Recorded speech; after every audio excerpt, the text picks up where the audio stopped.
நீங்கள் பண்ண போகிற ஒவ்வொரு ஷேர் மூலமாக செடிகளுக்கும் குப்பைகளுக்கும் இடையில கிடக்கும் இந்த ஐயா ஈசன் விரைவில் ஒரு கோபுரத்துக்குள்ளே போக வாய்ப்பு இருக்குங்க. அதனால் தயவு செஞ்சு இந்த காணொலியை ஷேர் பண்ணுங்கள். நான் இன்னைக்கு நம்ம மதுரை மாவட்டம் விரகனூர் ரிங்களோட பாலம் அருகே இருக்கும் ஒரு வயக்காட்டு பகுதிக்கு தாங்க வந்திருக்கேன். இங்கே ஒரு பழமையான சிவலிங்கம் கேட்பாரற்று இருப்பதாக நமக்கு தகவல் கிடச்சிதுங்க. அதன் அடிப்படையில் நேரில் வந்து பார்த்தபோது தான் பல வரலாற்று தகவல் அடிக்க இந்த ஈசன் இன்னைக்கு எந்த ஒரு நிலையில் இருக்காருன்னு பார்க்க முடிஞ்சுதுங்க. சந்தனமும் மாலையுடன் ஜொலிக்க வேண்டியது ஐயா இன்னைக்கு ஏதோ ஒரு மூலையில் குப்பைகளுக்கு மத்தியில் கிடக்காருங்க. ஐயாவோட ருத்ரபாகம் சதுராவோட கல்லின் தன்மையெல்லாம் பார்க்கும்போது இது சுமார் 500 ஆண்டுகள் பழமையான ஒரு வரலாற்று தகவல் நிறைந்த லிங்கம் போல தெரியுதுங்க. பல வருஷங்களாக மழையிலையும் வெயிலையும் இவர் இங்கே தான் இருக்கார் போல் அதை பார்க்கும்போதே தெரியுது. ஆனால் இவர் சுற்றி பார்த்தப்போ பத்தி சூடம் பன்னீர் பட்டர் எல்லாம் பார்க்க முடிஞ்சுதுங்க.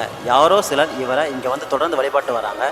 ஆனால் அதில் சிலர் ஆவுட மேலே சூடத்தை ஏற்றி வச்சதால் அந்த இடம் எப்படி கருப்பாக மாறி போயிருக்கு பாருங்கள். ஒரு வரலாற்று அற்புதம் நிறைந்த சிவலிங்கம் இன்றைக்கி ஒரு வயக்காட்டு மூலையில் கிடக்குதுங்க. இதுக்கு பக்கத்தில் பல வீடுகள் இருக்குங்க. அதனால் இவருக்கு ஒரு சின்ன நிழல் கூட அமைச்சு வழிபட்டால் நிச்சயமாக இந்த இடம் ஒரு அற்புதமான சிவாலயமாக மாற வாய்ப்பு இருக்குங்க. இதற்கு உதவ நாங்கள் தயாராக இருக்கோம். நீங்கள் நினச்சா உங்களுடைய ஒரு ஷேர் மூலம் இந்த ஐயாவுக்கு நிலை கூட கொண்டு வரலாம். உங்கள் பகுதியில் இது போன்ற சிதிலமடைந்த கோவில் இருந்தாலோ அல்லது உதவிகள் தேவைப்பட்டாலோ எங்களை தொடர்பு கொள்ளுங்க.